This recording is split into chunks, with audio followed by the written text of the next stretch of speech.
কোন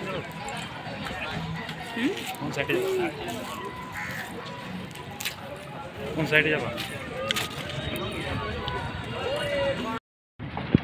ধাবায় আবার কি যাবো?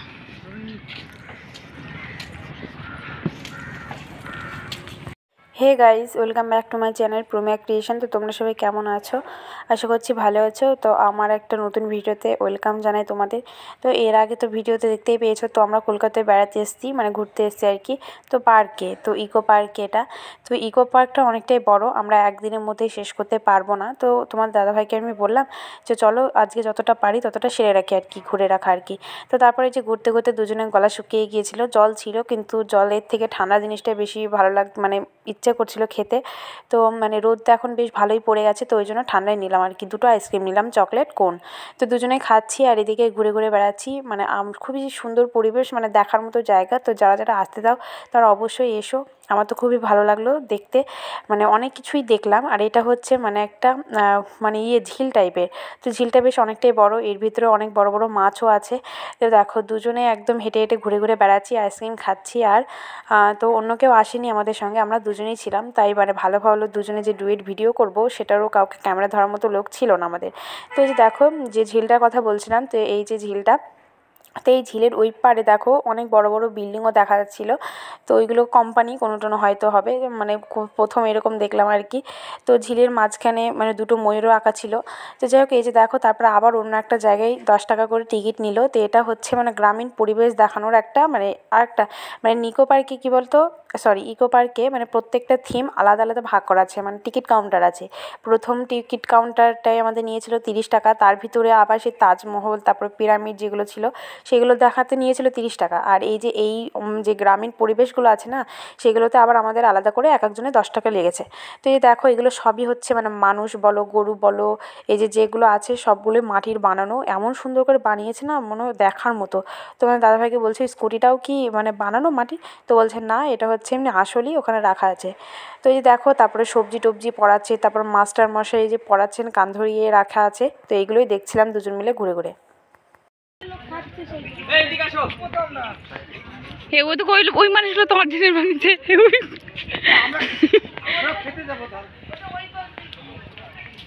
ও বাবা, এরাও তো অরিজিনাল।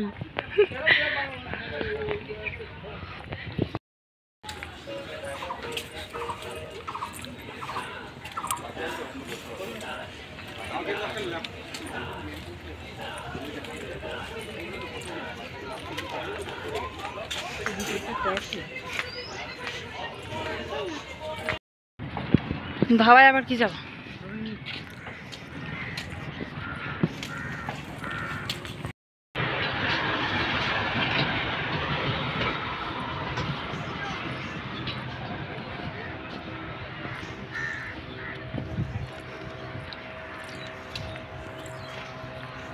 ওইটা রাস্তা মনে হয় ওই দিক থেকে বাবা যাও এটার ভিতর দিয়ে। ওইদিকে দাঁড়ালে ওখানে সব জায়গায় দাঁড়াই তো, বাস সব জায়গায় দাঁড়াই তো এই সামনে।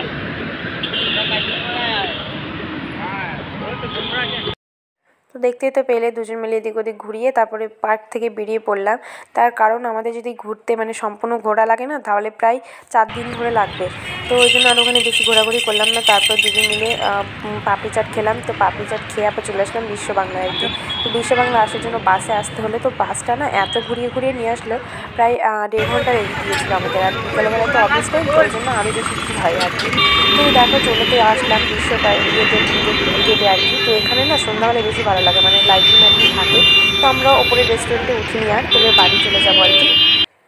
তো বাড়ি আসার পথে আর তোমাদের সঙ্গে ভিডিও শেয়ার করতে পারিনি, তার কারণ হচ্ছে আমরা থাকবো কি চলে আসবো এটা আমাদের সিদ্ধান্ত নিতে অনেকটাই লেট হয়ে গেছিলো। কারণ তোমাদের দাদাভাই বলছিল যে ওখানেই থেকে যায় ঘর ভাড়াতে, কোনো হোটেলে, তারপরের দিন আবার ঘুরে তারপর বাড়ি আসবো। তো আমি ওকে বললাম না, আমার আর ভালো লাগছে না, অনেক পা ব্যথা হয়ে গেছে এক জায়গায় ঘুরে ঘুরে। তো অন্যদিন আসবো। তো আবার এবার যখন ছুটিতে আসবো তখন ভিক্টোরিয়া, তারপরে আর যে প্রিন্সেপ ঘাট, কলকাতা আরও অনেক জায়গা আছে ঘোরার, তো সেগুলো ঘুরে নেবো, এখন আর ঘুরবো না। তো ও বললো এসো যেহেতু সব কিছু দেখেই চলো। তাই বললাম না, এমনি বাড়ি চলো, আমার ভালো লাগছে না। তো তোমাদের দাদাভাই বললো ঠিক আছে, শরীরে না পারলে আর কী করবা, বাড়ি চলো। তো বাড়ি চলে এসেছি।